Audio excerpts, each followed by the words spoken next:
ఈ వాక్యం మనం చదివినప్పుడు మనుషులకు అసాధ్యము లైనవి దేవునికి సాధ్యములని చెప్పెను. ఈ మాటలు యేసుక్రీస్తు ప్రభు తెలియజేస్తూ ఉన్నాడు. మనుషులకు అసాధ్యము, కానీ దేవునికి మాత్రం సాధ్యము. ఏంటది అని చూచినట్లయితే ఇక్కడ అసాధ్యములైనవి అంటే చాలా ఉన్నాయి. మనుషులకు చాలా అసాధ్యముగా ఉన్నాయి, కానీ అవన్నీ కూడా దేవునికి మాత్రం సాధ్యమవుతూ ఉన్నాయి. ఎందుకు యేసుక్రీస్తు ప్రభు ఈ మాటలు తెలియజేస్తూ వచ్చినాడు అంటే, ఈ లోకంలో బైబిల్లోనే మనం చూసినట్లయితే చాలా మందికి నిత్య జీవం పొందుకోవాలనేటువంటి ఆశ ఉంది, రక్షణ పొందుకోవాలనేటువంటి ఆశ ఉంది.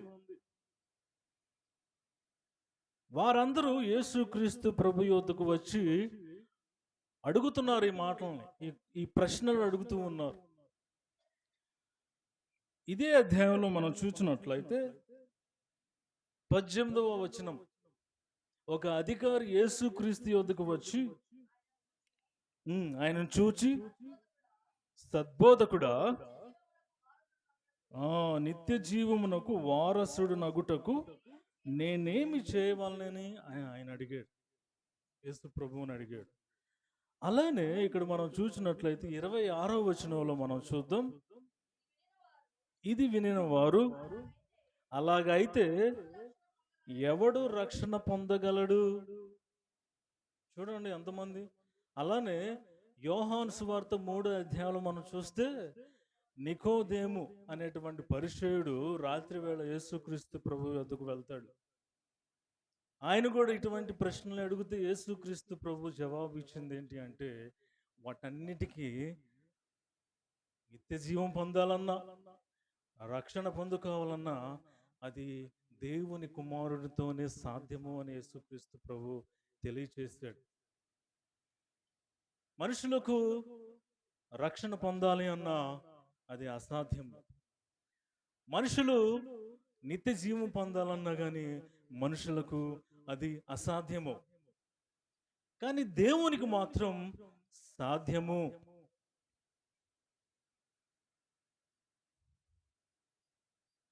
సాధ్యము. మానవులు అనుకుంటూ ఉంటారు రక్షణ పొందటం కోసమని, వారికి అది సాధ్యము అని అనుకుంటూ ఉంటారు. తమకు ఇష్టం వచ్చినటువంటి రీతిలో దేవుణ్ణి విశ్వసిస్తూ ఉంటారు, వారికి నచ్చినటువంటి దేవుణ్ణి. కానీ రక్షణ పొందాలి అన్నా, రక్షణ పొందిన తర్వాత నిత్య జీవం పొందాలి అన్నా అది దేవుని కుమారుడైన యేసుక్రీస్తుకు మాత్రమే సాధ్యము, ఎవరి వల్ల కాదు. అందుకనే యేసుక్రీస్తు ప్రభు, మానవులు ఎవరు కూడా రక్షణ పొందుకోలేకపోతున్నారు, నిత్య జీవం పొందుకోలేకపోతున్నారు అని తండ్రి అనేటువంటి దేవుడు పరలోకములో ఆవేదన పొందుతూ ఉంటే, తన కుమారుడు యేసుక్రీస్తు ప్రభు ఆ బాధను అర్థం చేసుకొని తనకు తానుగా ఇష్టముగా ఈ లోకానికి వచ్చిన, తనకు తానుగా వచ్చినాడు. ఆయనను ఎవరు బలవంతం చేయలేదు.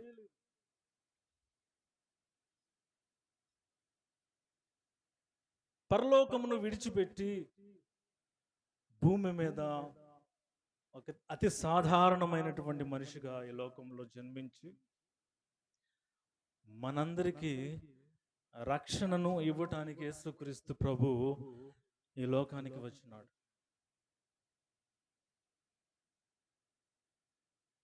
చూడండి,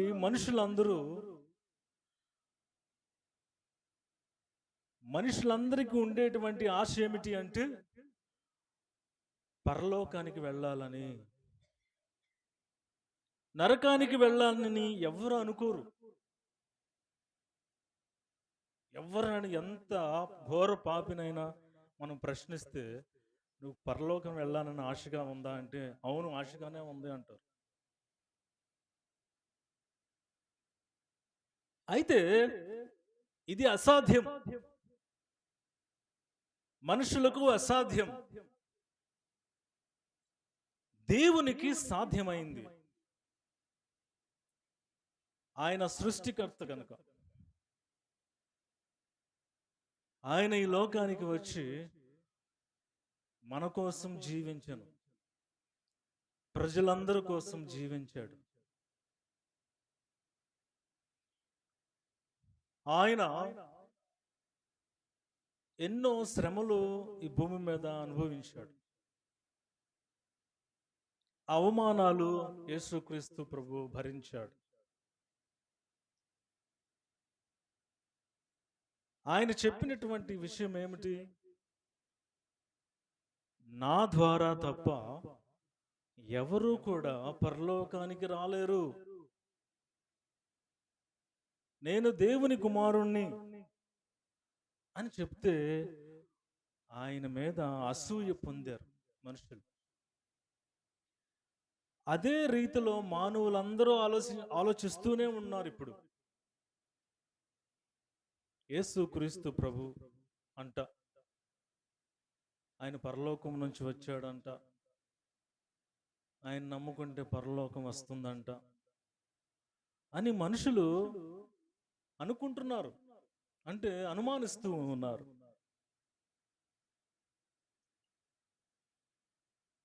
యేసుక్రీస్తు ప్రభు దేవుడు, ఆయన సత్యమైనటువంటి దేవుడు, ఆయన రక్షణ ఇచ్చేటువంటి దేవుడు, ఆయన నిత్య జీవమునిచ్చేటువంటి దేవుడు అని మనం అర్థం చేసుకోవాలంటే ఆలోచించాలి. ఈ ప్రపంచంలో జరుగుతూ ఉన్నటువంటి పరిస్థితులను మనం ఆలోచించినట్లయితే మనకి స్పష్టంగా అర్థమవుతుంది. ఈ సృష్టి అంతా కూడా యేసుక్రీస్తు ప్రభు నామమును తిరుగుతూ ఉంది. ఒక మానవునికి గుర్తింపు రావాలి అంటే యేసుక్రీస్తు ప్రభు నామము లేకుండా ఒక మానవునికి గుర్తింపు లేదు. ఇప్పుడు మనం ఏ సమయంలో ఉన్నాము అంటే యేసుక్రీస్తు ప్రభు ద్వారానే. క్రీస్తు శకము, క్రీస్తు పూర్వము, ఆయన చరిత్రలో ఉన్నాడు. ప్రపంచ చరిత్రలో యేసుక్రీస్తు ప్రభు ఉన్నాడు.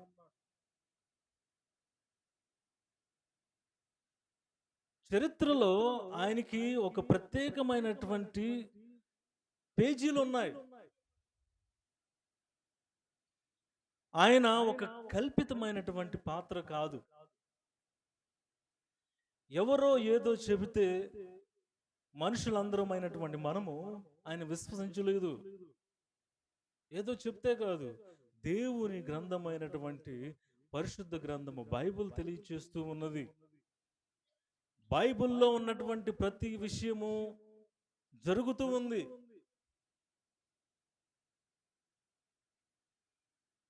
దేవుడు సృష్టించినప్పుడు ఈ సృష్టి ఎక్స్పాండ్ అవుతా వచ్చింది. స్పేస్, అంతరిక్షంలో గ్రహాలు, ఇవన్నీ శాస్త్రవేత్తలు తెలుసుకోవటానికి తమ జీవితాలు సరిపోవట్లా.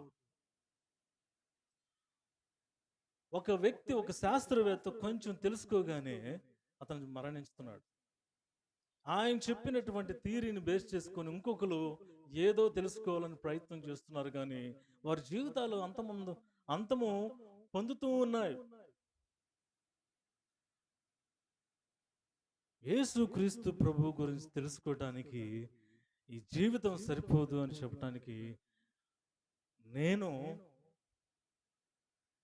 ఏమాత్రం కూడా అనుమానించటం లేదు.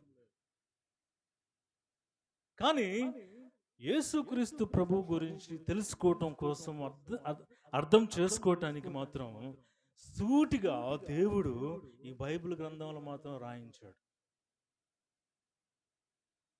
మనుషులందరూ పాపులు అని తెలియజేస్తూ ఉన్నది దేవుని వాక్యం. యేసుక్రీస్తు ప్రభు మాత్రమే నీతిమంతుడు, పరిశుద్ధుడు అని తెలియజేస్తూ ఉన్నది వాక్యం. మరి ఇక్కడ అడిగినటువంటి ప్రశ్నలు చూస్తే వారందరూ ఒక కన్ఫర్మేషన్కి వచ్చారు. ఏంటి అంటే, మేమందరం కూడా రక్షణ లేని వారము, రక్షణ పొందాలంటే ఏం చేయాలి అని యేసు ప్రభువుని అడుగుతున్నారు. నిత్య జీవం పొందుకోవాలంటే మేమేం చేయాలి అని యేసు ప్రభువుని అడుగుతున్నారు. అందుకనే యేసుక్రీస్తు ప్రభు తెలియచేస్తూ ఉన్నాడు, ఇది మీకు సాధ్యము కాదు, నాకు మాత్రం సాధ్యమవుతుంది. యేసుక్రీస్తు ప్రభు ఎప్పుడూ కూడా ఆయన చేసినటువంటి ప్రతి బోధలో కూడా నా యందు విశ్వాసం ఉంచండి, నన్ను నమ్మండి, నేను మీకు రక్షణ ఇస్తాను అని ప్రతి బోధలో తెలియజేస్తూనే వచ్చినాడు. ఆయన తప్ప వేరొక మానవుడు లేడు, వేరొక దేవుడు లేడు. పరలోకానికి వెళ్ళాలి అంటే, రక్షణ నిత్య జీవం పొందుకోవాలంటే యేసుక్రీస్తు ప్రభు తప్ప వేరొకరు లేరు. యేసుక్రీస్తు ప్రభు చెప్పినటువంటి జవాబులు మనం అర్థం చేసుకుంటే మనకు నిత్య జీవం వస్తుంది. చూడండి, యోహాను సువార్త 6వ అధ్యాయములో ఈ మాటలు యేసుక్రీస్తు ప్రభు తెలియజేస్తూ ఉన్నాడు. యోహాను సువార్త 6వ అధ్యాయము 52, 53, 54, 56 చదువుకుందాం. యూదులు ఈయన తన శరీరమును ఎలాగ తిననీయగలడని ఒకనితో ఒకడు వాదించిరి. కావున యేసు ఇట్లా, నేను మీరు మనిషి కుమారుని శరీరము తిని ఆయన రక్తము త్రాగితేనే కానీ మీలో మీరు జీవం గలవారు కారు. ఆగండి, చూడండి, యేసుక్రీస్తు ప్రభు మనిషి కుమారుడు అని చెప్తూ ఉన్నాడు. మనిషి కుమారుడు అంటే ఎవరు? ప్రభు అయిన యేసుక్రీస్తు. ఆయన శరీరమును తిని ఆయన రక్తమును త్రాగితేనే గాని మీరు జీవము గలవారు కారు. నెక్స్ట్, నా శరీరము తిని నా రక్తము త్రాగువాడే నిత్య జీవము గలవాడు, అంత్య దినమున నేను వానిని లేపుదును. చూడండి, నా శరీరాన్ని తినమని అంటున్నాడు యేసుక్రీస్తు. అంటే ఏంటి? ఆయన యందు విశ్వాసం ఉంచాలి. ఆయన యొక్క శరీరము మనకి ఏ విధంగా ఉపయోగపడుతుంది అంటే జీవించడానికి ఉపయోగపడుతుంది. అంటే పరలోకములో జీవించడానికి ఉపయోగపడుతుంది. మనకి దప్పికను ఏ విధంగా తీరుస్తాడు పరలోకంలో అంటే యేసుక్రీస్తు యొక్క రక్తం త్రాగటము ద్వారా. యేసుక్రీస్తు యొక్క శరీరము, ఆయన యొక్క రక్తము మనకి ఆహారముగా ఉంది. మన ఆత్మ జీవించాలి అంటే మనము ఆయనని జ్ఞాపకం చేసుకుంటూ ఆయన శరీరమును తినాలి.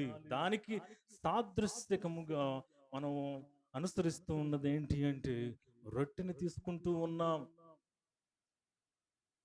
రొట్టె యేసుక్రీస్తు ప్రభు యొక్క శరీరానికి సాదృశ్యకంగా ఉంది.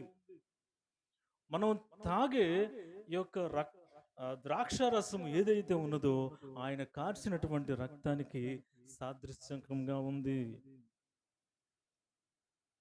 చూడండి, యేసుక్రీస్తు ప్రభు మనము ఒకానొకప్పుడు పాపులమై ఉంటే, అవిశ్వాసులమై ఉంటే, శరీరానుసారులమై ఉంటే, జ్ఞానము లేనటువంటి వారుగా ఈ లోకములో జీవిస్తూ ఉంటే యేసుక్రీస్తు ప్రభు తన చిత్త ప్రకారం యేసుక్రీస్తులో మనల్ని ఏర్పాటు చేసుకున్నాడు.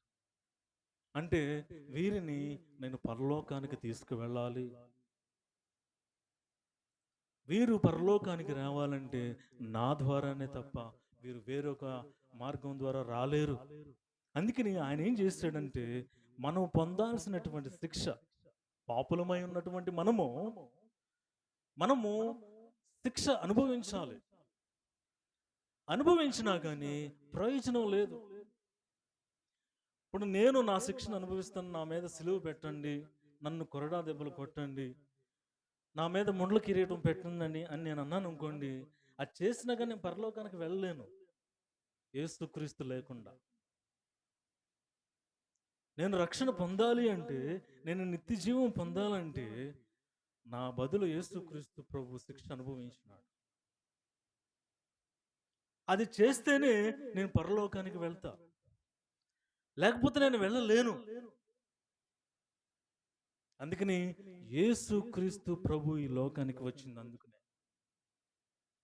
పాపులైనటువంటి మనుషులందరినీ మీ పాపాలను నాకు ఇచ్చేసేసేయండి, మీ పాప శిక్షను నాకు ఇచ్చేసేయండి, నేను భరిస్తా. మీ శిక్షను అంతటి నాకు ఇచ్చేసేయండి, నేను భరిస్తా. నేను భరిస్తేనే, నన్ను విశ్వసిస్తేనే మీకు పరలోక రాజ్యం. నా యందు విశ్వాసం ఉంచండి అని యేసుక్రీస్తు ప్రభు పలికినటువంటి ప్రతి మాటను మనం జ్ఞాపకం చేసుకోవాలి. అనేక మంది గొప్ప గొప్ప వారు యేసుక్రీస్తు ప్రభు యొద్దకు వెళ్ళి, మేము ఎలా వెళ్ళాలి పరలోకానికి అడిగారు. మనకంటే గొప్పవారు యేసుక్రీస్తు ప్రభు దగ్గరికి వెళ్ళారు. అధికారులు, ధనవంతులు. పేతురు కూడా అడిగాడు యేసుక్రీస్తు ప్రభువుని. దేవుడు ఏం చెప్పాడో తెలుసా? ఎంతో గొప్ప మాట, మీకు నిత్య జీవన ఇస్తాను. యేసుక్రీస్తు ప్రభు శిష్యులందరూ కూడా ఈ లోకములో ఆయన విశ్వసించి గొప్ప వెలుగును పొందుకున్నారు తమ జీవితాల్లో. ఆ వెలుగే యేసుక్రీస్తు ప్రభు. వారందరూ యేసుక్రీస్తు ప్రభువుని ప్రకటన చేశారు. వారు విశ్వసించటం ద్వారా, వారి యొక్క బోధలు మనకి రావటం ద్వారా మనం విశ్వసించి మనం కూడా గొప్ప విశ్వాసాన్ని పొందుకొని యేసుక్రీస్తు ప్రభు ద్వారా ఈ గొప్ప రక్షణ మనం పొందుకున్నాం.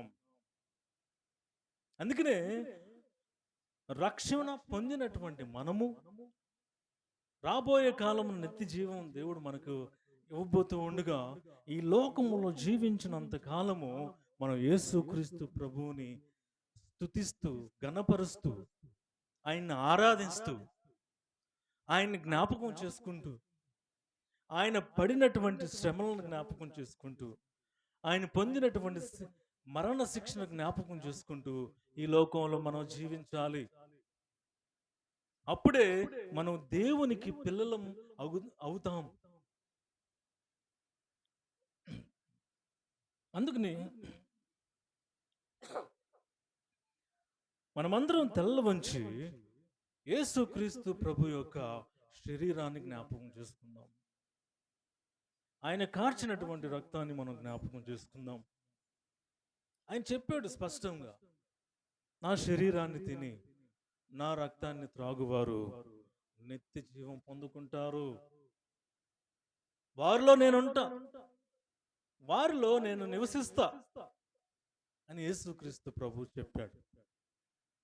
అందుకని ఉచితముగా పొందుకున్నటువంటి యొక్క రక్షణ మరి యేసుక్రీస్తు ప్రభు సిలువ మీద ఎంతో బాధను అనుభవించాడు. ఆ విషయాన్ని మనం జ్ఞాపకం చేసుకుందాం. ఆయన ఎన్నో అవమానాలు, శ్రమలు పొందాడు యేసుక్రీస్తు. ఆయన ద్వారానే మనకు రక్షణ, నిత్య జీవం. జ్ఞాపకం చేసుకుండగా ఆయన చెప్పినట్లుగా రొట్టి రసాల్లో మనం పాల్గొందాం.